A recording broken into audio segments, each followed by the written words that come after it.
Good afternoon. Good afternoon, everybody. Welcome back to the Women Who Lead in Real Estate. I am your host, Crystal Peace of Exit Right Realty. I am the CEO of the Peace Group LLC. I'm also the co-owner of Fort Masters Auto Repair. I'm often called the serialpreneur. We have our lovely guest tonight with us. We have Miss Josie Vila, Miss Carmen Barnes, and Miss Laura Fournier. I'm going to give them an opportunity to introduce themselves. I'm going to start with you, Josie. Hello, everybody. I'm Josie Vila from Exit Right Realty. I'm here excited about this podcast one more time. Hi, I'm Carmen Barnes. I am CEO and president of Diva Closings Incorporated. I'm a notary commissioned in DC, Maryland, and Virginia, and I conduct closings. So what I do is I assist people with any type of money transactions that they're doing against their properties, a purchase, a refi, HELOC. I'm also a realtor with Exit Right Realty. Good evening. This is Laura Fournier. I am the branch manager of Nations Lending, and my office is in Columbia. I'm also a certified mortgage coach and a financial coach.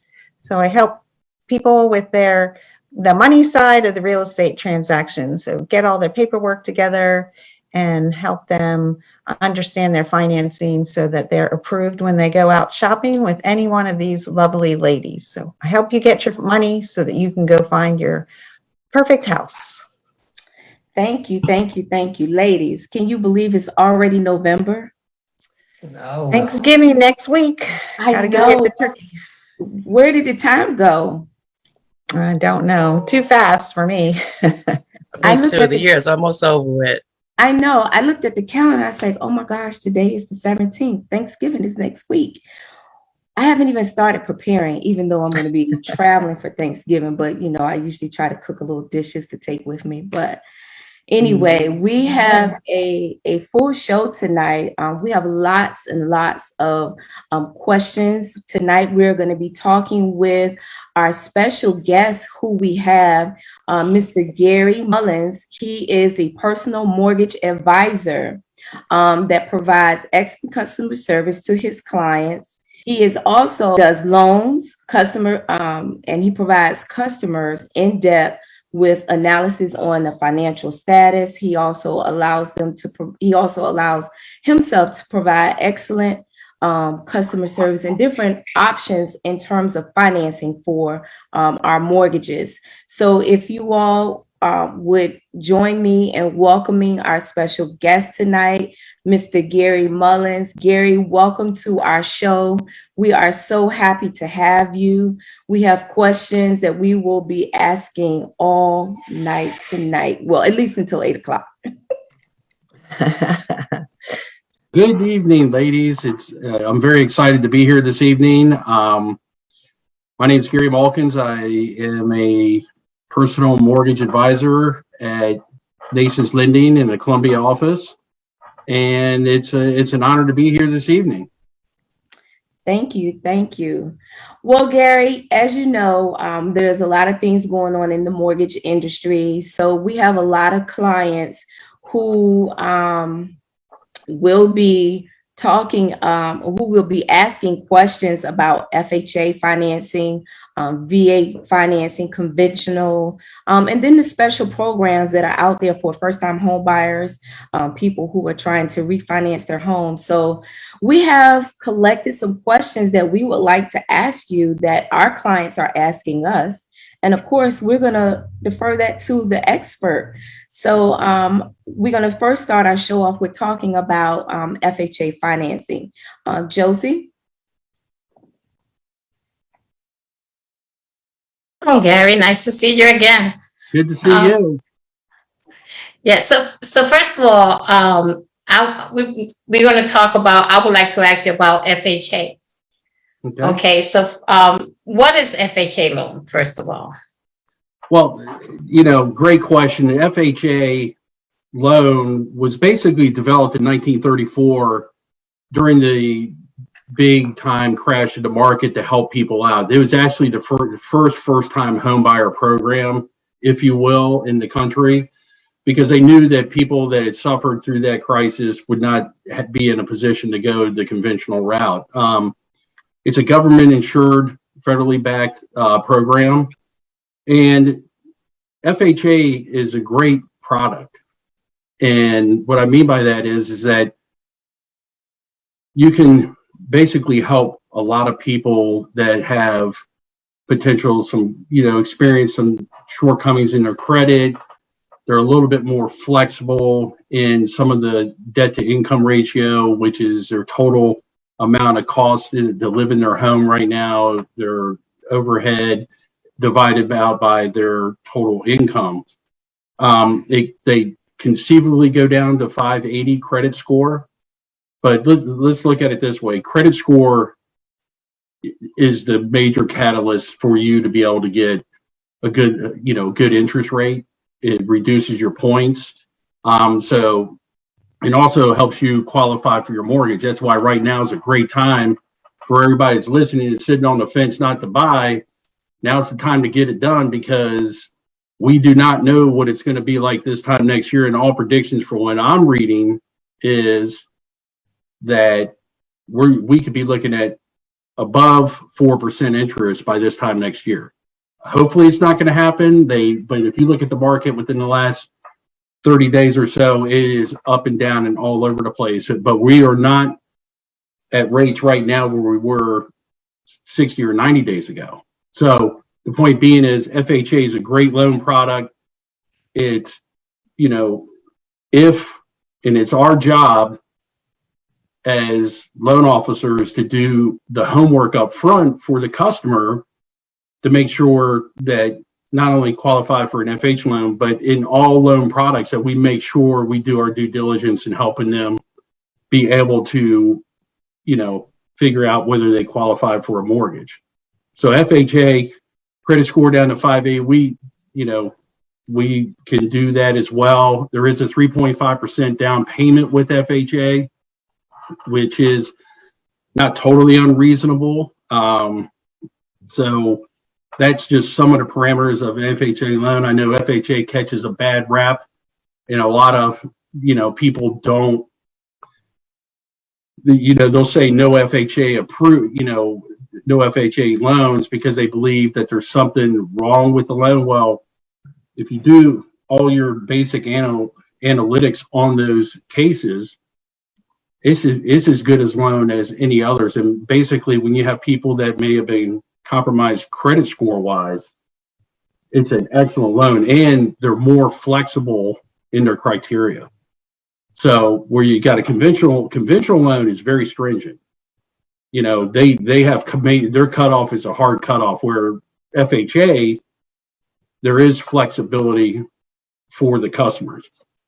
So you kind of like went into my second question here. What is the misconception that a lot of sellers have against the FHA? Like when our buyers would put in an offer with an FHA, what's the misconception that the sellers are looking down to FHA loans? Why do you think that happens?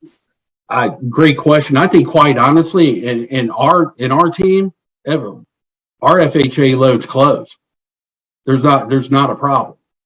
I think the inherent misconception is they do have more stringent appraisal criteria. I mean, they get down to the peeling paint level, basically. So there is more stringent criteria there. There's all sorts of, well, maybe the people that are qualifying for an FHA loan may not have enough resources, or they may get into the process and fall out because, FHA is a little bit more lenient with their credit scores and stuff like that. So there's a lot of stuff circling around. And I found an article today when I was looking it up that FHA loans, if done correctly, 73% of them close in 90 days, and 76% of conventional loans close in 90 days. So there's a huge gap there in terms of when you have somebody comes in that needs to go FHA, but more importantly, qualifies overall. And ultimately, we help them realize their dream of owning a home. And that's why we do what we do, is because we want to see, you know, I'm sure you all agree with this. We all do this because we want to see people live out their dream and have either their home, a vacation home, and do all this. But if it's done in a very diligent way, we have not had no problems with FHA loans. Okay, so with the FHA loan, how soon, like if I was to purchase a house with an FHA loan, how soon am I able to either refinance or resell my home? Well, that gets into an awfully gray area if you try to go before 100 days to sell the home, because then you got to worry about all the flipping laws and everything like that, which is a whole nother discussion in itself. But usually at about 100 to 120 days, you're able to go ahead and sell your property. If you bought something and did it, and you know, all of a sudden you decided you wanted to move on, then that's usually the number that I see that we're using to qualify to go ahead and resell. Does that include refinancing? Actually, refinancing, you have to have a mature loan of 6 months worth of mortgage payments, and then you can refinance. Okay. That's the other thing about FHA as well. You know, you get into an FHA loan, and whatever the rate is, you know, if you needed to if you could refinance it, you have that option after 6 months. Thank you. Just a quick question. Does your company, to help buyers that do have to go FHA, does your company have the ability to get them fully underwritten and pre-approved so that kind of equals out that ground between FHA and conventional, so it would make the seller's agent not as nervous because we having a full approval, a commitment letter versus just a pre-approval? No, absolutely. And one of the keys there, obviously having an approval marching into a property, that's cash is king right there, right? So, but one of the things we need, if that's the route we need to take, one, it requires a strong relationship between the lender, us, and our agents, you all, to figure out what the best plan of attack is for that customer. If it's necessary, then what we do is we have to team effort on the customer. It comes down to paperwork, expediting the paperwork. If we get the paperwork in quickly, there's no reason why we can't get something in. If it all looks good, you know, and have all the paperwork, we can get it in and get an approval for the actual loan. So you could have that in hand as you go marching into the property to say, okay, well, here it is. But one of the things is, given the market as hot as it is, moving quickly would require a total team effort, which is what we promote, is a full team effort to do a full court press on getting the documentation and everything we need to process. Mm-hmm. Awesome. I have one last FHA question. A lot of buyers, especially first-time buyers, run into the situation where they may be trying to purchase a home and it may say not FHA approved. Can you maybe speak to that just a little bit on what it means when they say a home is not FHA approved? Well, most of the time when they run up against not FHA approved, it's usually a condominium or a condo or a townhome, and it's got to do with their HOA. Usually, most of the time, they're underfunded in the HOA, and therefore they lose, or most of the time they haven't applied for their FHA approval, and then they run up against the fact that if they have a poorly managed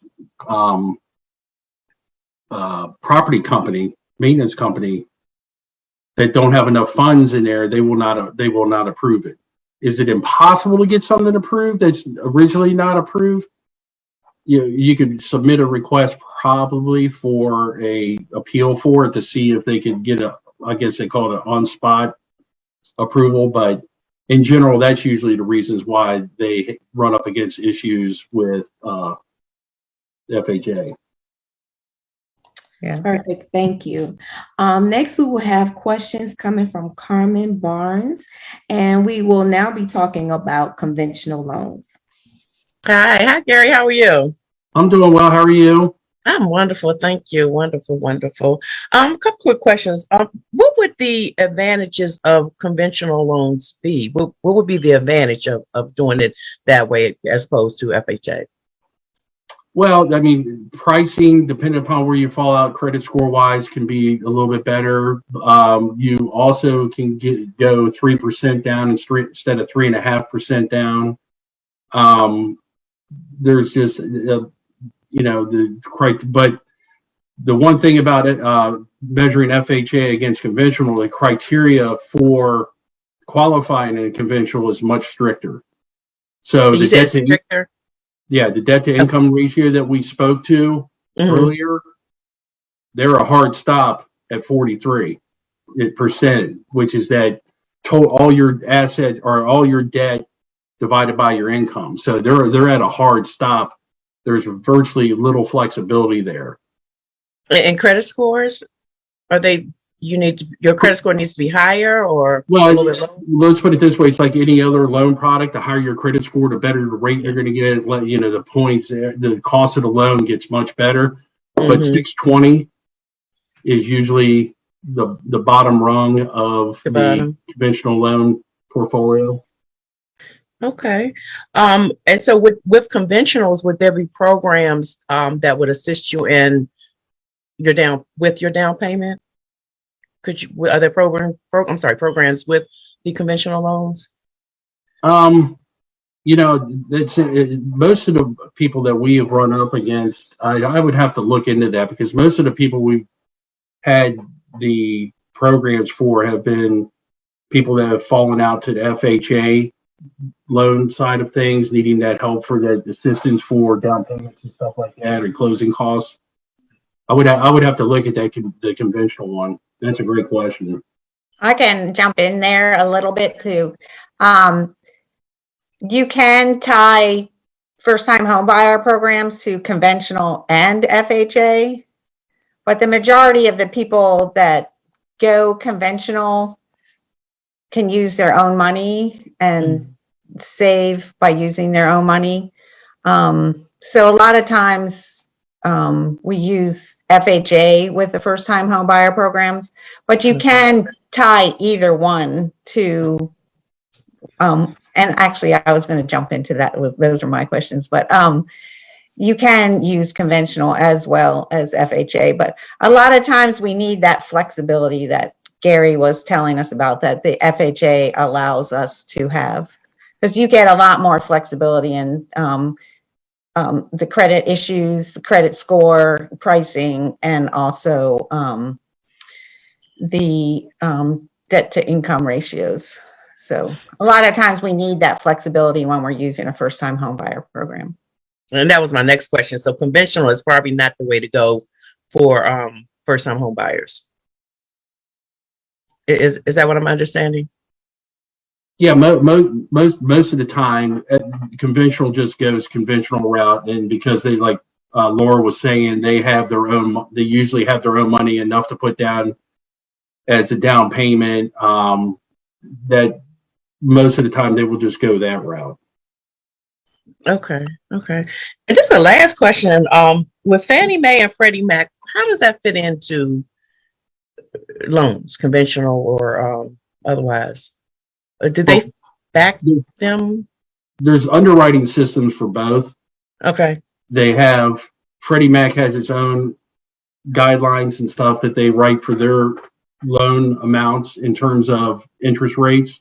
And the same thing with Fannie Mae. So they're broken out in that capacity. So you could, for example, if you had somebody that wanted an appraisal waiver for a property, if you run it under Freddie Mac, they're a little bit more, sometimes they're more lenient than Fannie Mae. So it's a matter of shopping the two to get the best possible rate, because we had a situation the other day where when the rates moved, we had initially placed them under Freddie Mac because they had wanted to try to get a waiver on the appraisal. which it allowed it. But when the market moved, we looked right away and ran it under Fannie Mae, and the interest rate was actually better at Fannie Mae and saved them more money over the long term of the loan, that we just locked them under that and went ahead and did the appraisal. So it just gives you a couple options to be able to run interest rates through your underwriting system. Okay. And what are best case scenario? What are interest rates looking like now for purchases? Best case scenario, if you have good credit, you have the money to put down. They change daily. The last one was basically right now you're looking at probably between 2.99 and 3.1, 3.2. Mm-hmm. But it's just one of those things where you just got to watch it every day in terms of, I mean, we caught that case I was telling you about at the right time, because had we not done it when we did, he would have probably been paying an eighth of a point more. Okay. So are they creeping up a little bit? They're starting to creep up some. Oh yeah. We're not at the interest rates we were at 60 days ago. And more importantly, we can get you to whatever rate you want, but you're going to pay points. Okay. Right? Yeah. So if you wanted to have a 2.75, conventional interest rate, it might tell you need to pay 2 points, and 2 points would be the 1% of the total loan amount times, or 2% times the total loan amount. So that's how you figure the points out. So you can get to whatever interest rate you want, but you may end up paying more in the interest rate, and I mean more points in it for the interest rate. But this is more importantly goes back to what we originally were talking about when we started. People that are watching this, or that are kind of playing with the idea of getting in the market to try to buy, keep in mind one thing: every time that interest rate goes up, it's not proportionate to any home prices coming down. Yeah. And it's not probably going to be proportionate to your income going up. So what you need to do is seriously think about, okay, interest rates are, let's say 3% now, but if I wait, my buying power, if it goes up to 3.25%, my buying power just went down, unless they make that difference up in income or down payment, right? Gotcha. So yeah, that's why waiting to see how things are gonna, the people I've talked to, people that believe the interest rates are gonna go back down, I don't know. I mean, it's just right now, and then the other part is too, when I tell them about the historic nature of interest rates, for example, I told them my first mortgage rate was 9.75% interest. And they're like, what? I'm like, and there was a point in time when there were 18% interest. Yeah.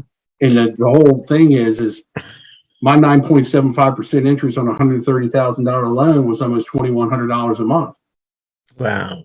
So the key is everybody, I know there are people out there getting fatigued with trying to put contracts on houses, and they're losing interest because they're not available, and they get into all this bidding war, and people think they're going to wait. But I think if they really, really want to make a move, now's the time to do it, because this, like I said, this time next year, and I hope they're wrong, we could be looking at a 1% higher interest rate, which is quite a bit. Yeah. So we're still kind of in a seller's market right now. Oh, I guess we're already. Yeah. I'm friends with a lot of agents on Facebook, and they show this one just sold for 30,000 over list. So it's still going on out there. That's the other interesting part too, is, what do you do when you get up against a listing that's bid up $40,000 and it doesn't appraise? That's one of the things that you better hope people have deep pockets, or the seller's willing to negotiate, because being $20,000-$30,000 shy, I don't know about a lot of people having that extra 20 or 30 grand to show up to the table with to make up the difference. So and now that I mentioned that, that could be another reason for people not like an FHA too much. If you stop and think about it, you get in a bidding war. They get the contract, they got an FHA contract, and all of a sudden it appraises lower than what the dollar amount is, and they have to come up with it. That could be potentially a squeeze there. So, Okay. All right. Thank you, Gary. You're welcome. Awesome, awesome. Next, the questions of the hour. What programs are out there for first-time home buyers, for sellers, the Teacher Next Door program, the Police Officer Next Door program?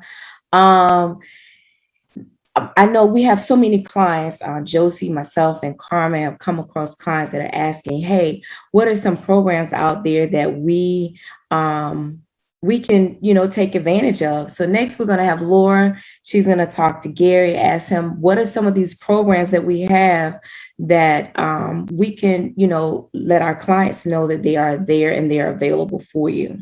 Laura? Good evening, Gary. Thanks for joining our podcast this evening. It's great having you share information to our audience out there and answering our questions.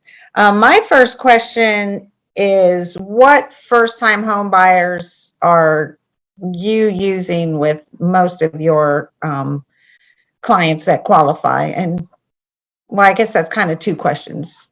But anyways, which programs? And then I'll ask you my next question. Well, that's a great question, and we work with a couple programs. We work with the Maryland Mortgage Program, and we work with Chenoa, which is our own program that we underwrite, process, fund. So it's our own internal program for helping people with the ability to get funds to go to closing, help them towards their down payment, closing costs. So they both kind of operate similarly to one another. The differences are, the difference is from when they go to get these loans, there's another underwriting process. So we complete our underwriting process, then we send it off to the Maryland Mortgage Program that completes the analysis in their underwriting. And then we send off to Chenoa, which does the same thing. And ultimately, we get them the help they need. And how much help do they get when they use the Maryland Mortgage Program?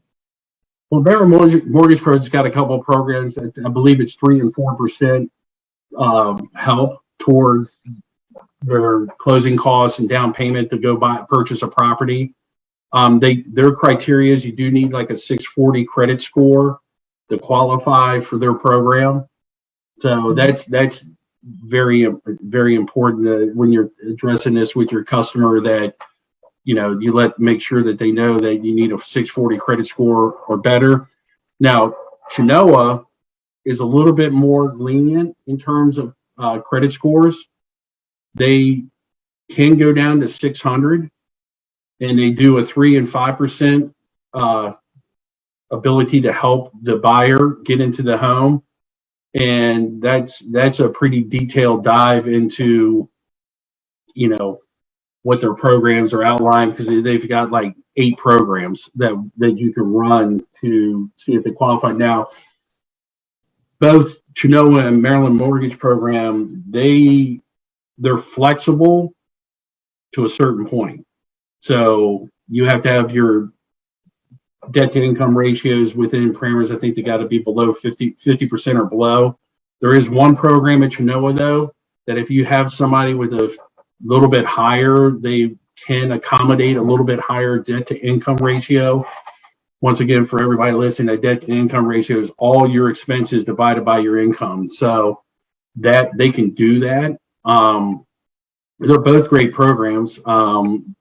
We've had several customers utilize the program. They've managed to get in their homes. Now, one of the things you have to take into consideration also is the potentiality, and this didn't happen, fortunately, but if you run up, it's one of those things you have to streamline the process of getting all the paperwork, because now you're dealing with 2 different entities in terms of underwriting. So if you think about it, if it takes your client a long time to get the paperwork in, and you're under a hard, settlement date of, 30 days or 35 days, we just have to do our due diligence to make sure we're moving right along through the process. And like I said, the ones that we've done have been no issue whatsoever. So when you talk about 2 underwrites, is it the same for both programs, or Well, Chenoa has its own underwriting group, which we underwrite the loan, send it to Chenoa, they verify it, and then send it back to us, where we literally take our underwriting for Maryland Mortgage Program and have to send them the entire loan file for them to approve it. They'll review and approve. So it's a little bit different. We have more control, I guess, of the process with Chenoa than we do over the Maryland Mortgage Program. Although they were outstanding. I think we had a 2-day turnaround for Maryland Mortgage Program, which was huge. Well, I think that's historical, actually. Yes. So you're saying that your company, Nations, underwrites the Chenoa, but the Maryland Mortgage Program has to go to them to underwrite. Is that what I heard? Correct. Okay. And then for when a client, a buyer, is using a down payment assistance program,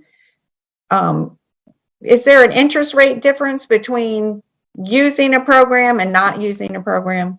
Like, is there a difference for the buyer when they use a down payment assistance program? That is a great question, because there is a difference. When you go to utilize these programs for assistance, the interest rates are a little bit higher. And that's to help offset the cost of giving or loaning the money up front to be able to provide you with the necessary resources to get to settlement.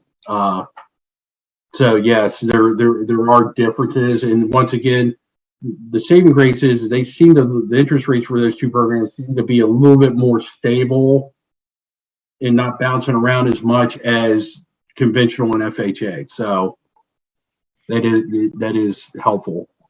So then if they get, say, 4% help and their down payment is 3.5, they get, am I thinking of this correctly? They get their full down payment covered by the program, and then they have that extra 0.5 that can be used towards their costs? Exactly. And the other thing is, now when we're talking about these special programs that help people with their closing costs and down payments and stuff like that, there is an expense associated with the loan that the customer will have to need. For example, we did one Maryland Mortgage Program the other day. She had to bring, basically with her earnest money deposit and her down payment, she had to have some money as well. So it was a total of $9,000, because it would have been a total of $18,000 and some change. So it works out. But all these help assistance programs do require that the customer has some money that they can bring to the table. Now, that being said, if they have a little bit of money, they can also get a gift from a family member that can help them out, to bump up their ability to have money to put down, as well. So, but you do need some resources to bring to the table to be able to get into those programs as well. Because you're saying that the first-time homebuyer program can cover the down payment, but it's not covering the closing costs, or it's not covering all the closing costs. It might cover a small piece of it, but unless you get some seller help, which is a little bit difficult in this seller market. So you do need some little bit of money. So how do you explain to the borrowers and show them their loan options so that they can see the numbers? How do you do that? Well, one of the things I think is unique to our pod, and I've talked to a lot of agents, and they've told me that they don't believe anybody does this. And what we do is, when we bring a customer in, if you send us a customer, we get them in, we get some of the paperwork started, we can get in and develop a file on them. When we have numbers, we will actually set up a Zoom or Teams call with the customer to actually go over the numbers. We'll share our screen with all the numbers on it with them to go line by line to show them exactly how the loan works, how it breaks down in terms of cost, and what your monthly payment's going to be, you know, your insurance and everything that's associated with a loan. We break down for them through this Teams or Zoom call, which is huge. And the best part about it is, I think I've had my customers say, "Wow, nobody's ever given us anything like this." And then we tie in the fact that we run a program where we can do options. So those that have the ability, we can do multiple options for. We run an analyzer and we will show them, okay, here's program A. This is what it's going to cost. This is what your payment's going to be. Program B, same thing. C, all the way down the line. So it's that value that we bring to our customer, because, you know, understanding these things. First of all, most people are making the biggest purchase they'll ever make in their entire life, and it's nerve-wracking. I will tell you right now that, especially from our side, because of all the paperwork we require, they're already worked up about you know, thinking about how they're going to pay for everything, and then, you know, you got to hit them with, well, you know, we need this other document. So the point being is, as much information as we can share with them up front and show them, I believe, or we believe, that ultimately this gives them a much better experience, because we've actually had customers come to us where they've started at other places and they're going, they didn't give me any options. You know, you guys are giving me options, you know. So we love our customers, we love our agents, and we always want to do the best possible thing for our customers. So kind of recapping first-time homebuyer programs, you can get the down payment assistance, but the interest rate is a little bit higher on a first-time homebuyer assistance program than if they use just a regular first-time homebuyer program like FHA. Is that correct? Did I remember that? Yeah. Okay. So, and then you show them all their numbers so that they're educated about that. Oh, absolutely. Well, when we show them the numbers, one of the other things that we do also is, especially when you're seeing people that are approaching that higher debt to income ratio and looking at all their numbers, we really provide a detailed analysis going. And when we say you qualify for 225 or 300, 400, whatever, it's because we've analyzed all their information down.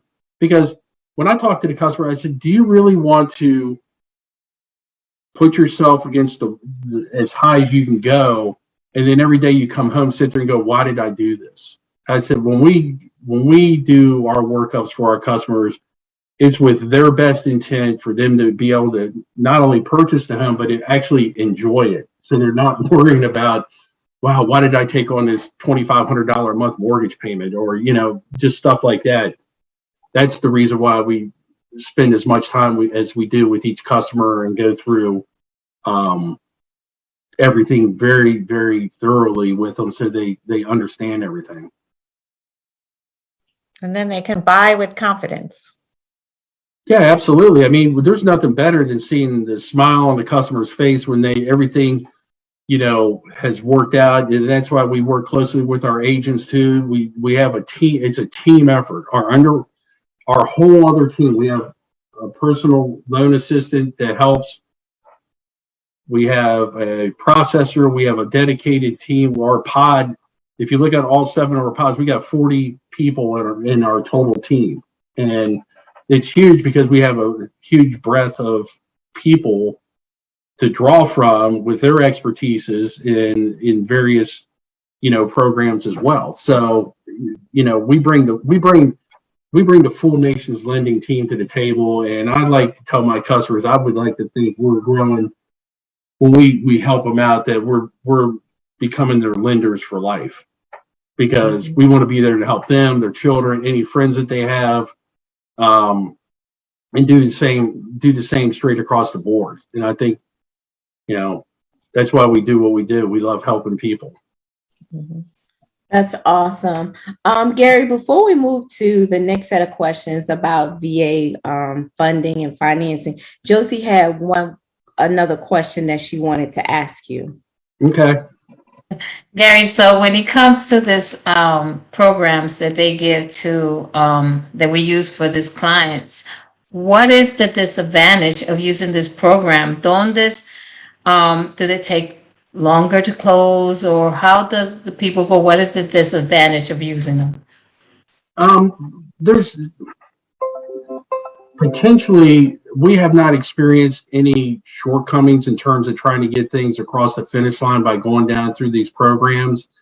I believe that you could utilize those programs, even the people that are well suited for it. But then again, you got to remember, you're going to pay a higher interest rate on the back end of this. So instead of getting your good interest rate up front, you're going to be paying a higher interest rate just for the fact that you're able to get some help to go towards your closing. So some of this money is money that you eventually going to have to pay back. Well, in the Chenoa loans, normally there's programs that you don't have to pay anything. It's called forgiveness. There's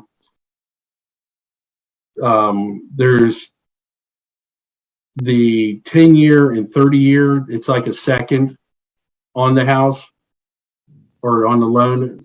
So there's like 3 or 4 different scenarios you can run through Chenoa. Some of them, now keep in mind, if you go to the 0 payback, your interest rate is going to be higher, right? Probably higher than if you were to pay back on a 10-year loan. Most of the time on the 10-year loans, the one we did, it was like $98 a month added to it. But once again, when we're doing the full entire workup to qualify them, then, you know, we take into consideration that first and second and show them this is what you're getting, because you're getting in Chenoa, you can get up to 5% in help. So okay, so it's considered like a second loan within the loan that they make. It's basically, you're doing a first and second. Okay.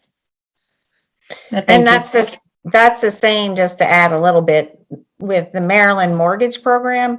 They have loans and they have grants. So the loan is repayable where the grant is not. But when you do the non-repayable loans, you pay a higher interest rate on the main loan. So that's why Gary was saying there's options, and we go over the options. So we find the one that best suits the buyer and what their situation is. Yeah, thanks, Laura, because that's where I was going next on the MMP. That, you know, all these to help cover the cost of these programs, they have to charge a higher interest rate, right, to help offset the monies that are going out, so they can continue to fund the programs. So yeah, the benefit to the buyer is if a buyer doesn't have very much of their own money, then they can become a homeowner now while rates are low, and then they can either repay that money over time or they can repay it when they sell, but they're going to be paying a higher interest rate because they borrowed money or they got money. So free is not free, but you still became a homeowner sooner than you would have if you had to save your own money. And that's the key right there, right? Is everybody's coming to the table, you know, we want to be able to help them, and this is a great way to help them. And going back to Chenoa real quick, there is I think one of the seconds that's attached to the life of the loan that when you go to sell it, that's when it becomes due. So there's multiple ways to get there, but you know, like Laura was saying, when you have people that have worked hard and they just don't have that little extra step to get to where they need to go, that's where these programs can benefit. And we're the team to get it done, because that's, you know, our passion is to help people realize their dream of having a home. Awesome. Awesome. Well, let's talk a little bit about these VA loans. I think there are several questions that a lot of clients that I've come across, they really don't understand the process of the VA loans and the different types. One of the questions is they're asking about their certificate eligibility. What will the VA guarantee me in terms of a loan? How much will they be able to loan? Can you just speak a little bit to that in your past experience? Well, the VA, they can go up to the conventional loan limits and even the high balance loan limits, which is 822-375. So they do have loan programs for the customers in those areas that they can go to the county limits. Certificate eligibility is just one of those that if they haven't used their eligibility before, that's what they use to be able to see that they have that eligibility left over. And if they are going to a second home, then it utilizes it like a little slide ruler that if they have another house and their eligibility is X. And it's dependent upon whatever the customer is trying to finance or buy.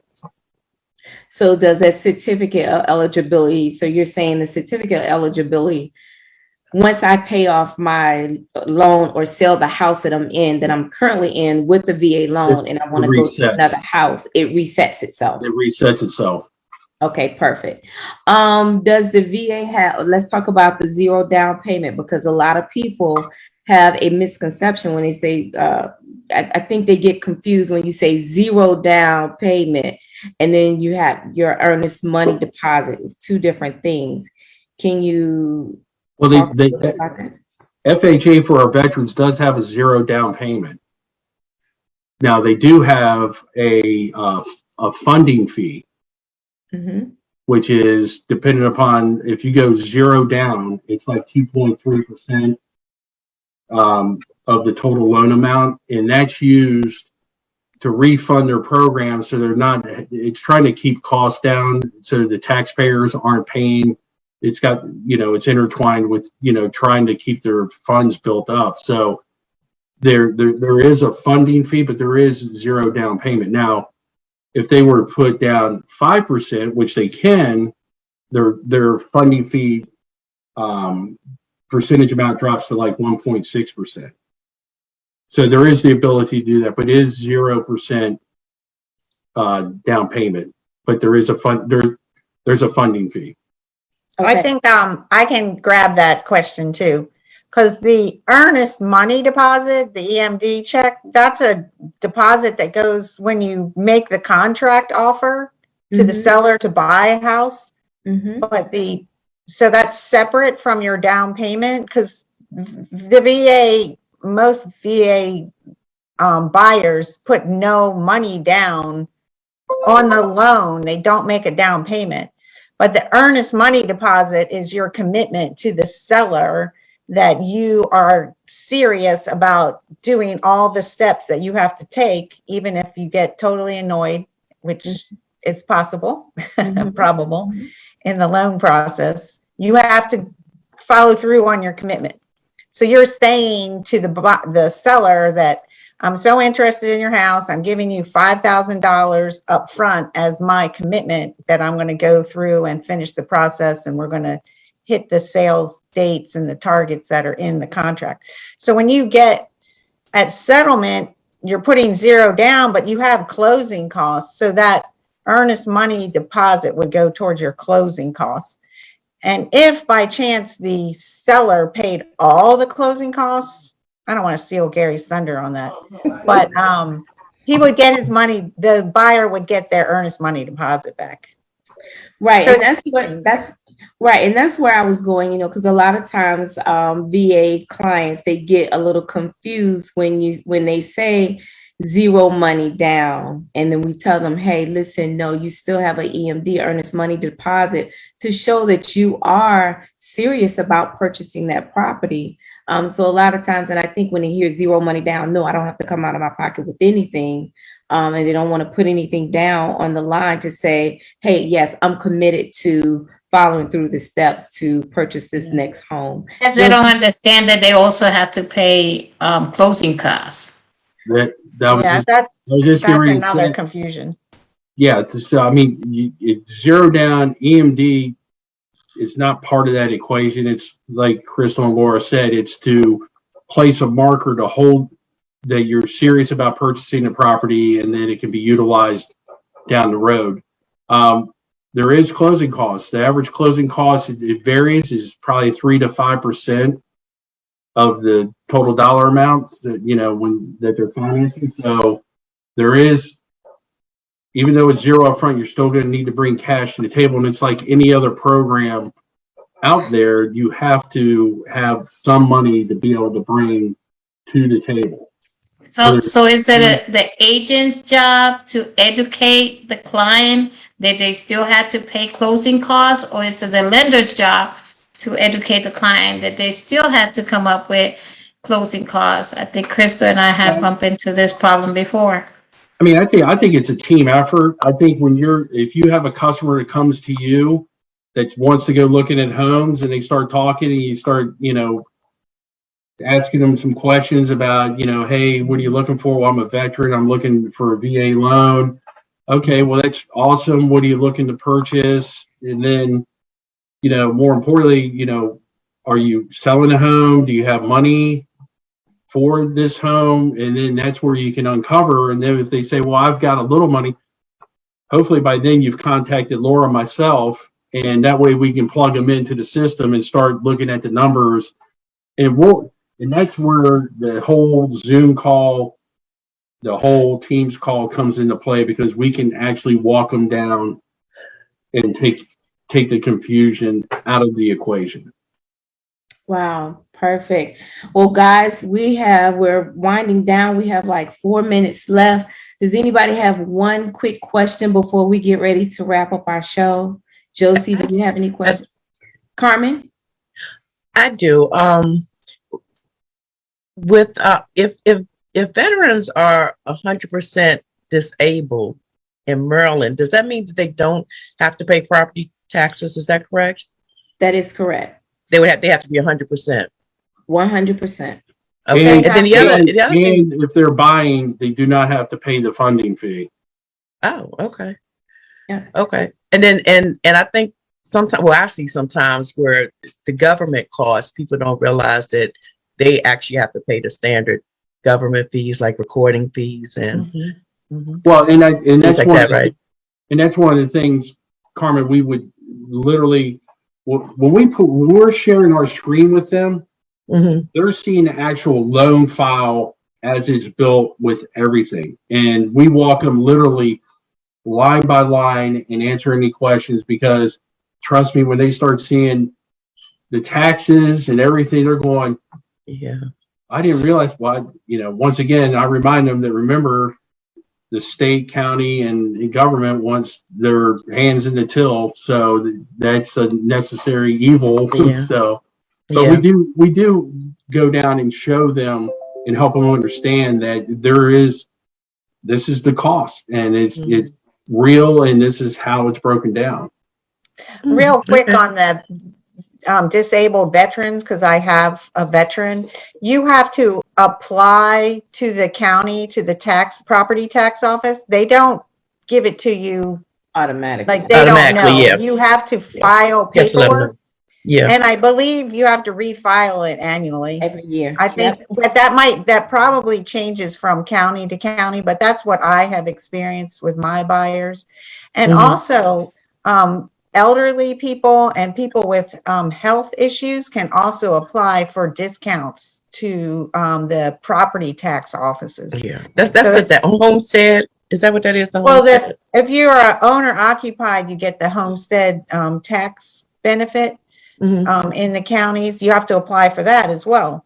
But if you are disabled or have medical conditions or elderly or you're a veteran, there's special programs, and you can apply at the property tax office to get discounts on your property taxes. And a lot of folks in those categories aren't taking advantage of that.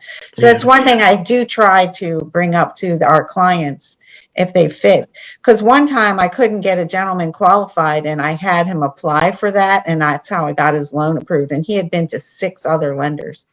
Yeah. So Yeah, got to know a lot of little tricks out there. Yeah. Thank you. Well, ladies, we have 4 minutes down. It's been a wonderful, wonderful show. Gary, you have given us so much information for our clients, people who are interested in probably refinancing. So we want to say thank you for being our special guest tonight. If anyone has any questions or would like to get started on either refinancing, selling, or purchasing their first home, please feel free to reach out to us, myself, Crystal Peace, Josie Vila, Carmen Barnes, and even Laura. Laura will also refer you guys back to us. Point you in the right directions. So Gary, again, thank you for taking the time out to be our special guest on tonight. Ladies, Thank it you, was Gary. awesome. Thank you. Thank you so much for having me. This was awesome. Look forward to helping your customers. Thank Thanks. you. Thank you. Well, ladies, I want to say we had a great time. I meant to mention earlier in the show, we have like about 2 minutes left. Our first time home buyer program we had a couple weeks ago was a huge success. We had some dynamic speakers that came out. We had first time home buyers that came out, got pre-qualified, and they're now on their way with purchasing their first home. So I'm super excited for them. So we will be having another one coming up soon. I want to make sure that everybody tune in next week for the Women Who Lead in Education. That will be aired next Wednesday night at 7 p.m. Please, please, please look out for that. They've been having some awesome topics that they have been talking about. Again, I want to say thank you. I am your host, Crystal Peace. And then we have, you guys want to do an introduction again? You know, Josie. Here again, Josie Vila, Exeter Realty, bilingual agent in the Maryland area. Carmen. Carmen Barnes, Diva Closings Incorporated, CEO and President. And Laura. Laura Fournier, branch manager, certified mortgage coach, financial coach at Nations Lending. And I want to wish everybody a happy Thanksgiving and just express my gratitude to these lovely ladies that I get the privilege of being here with.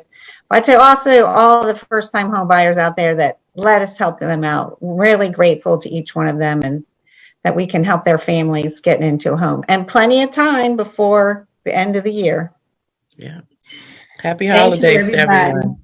Happy holidays. Don't eat too much turkey. We will see Well, you. we're going to eat a lot. We get to do that. Just a little bit. Just a little bit, yeah. Then we'll worry about it in January. Stuffing and pie. Yeah. Yes, Awesome. definitely. Thank you, everybody. It's been a wonderful show. Again, everybody, happy holidays, and we will see you again next month.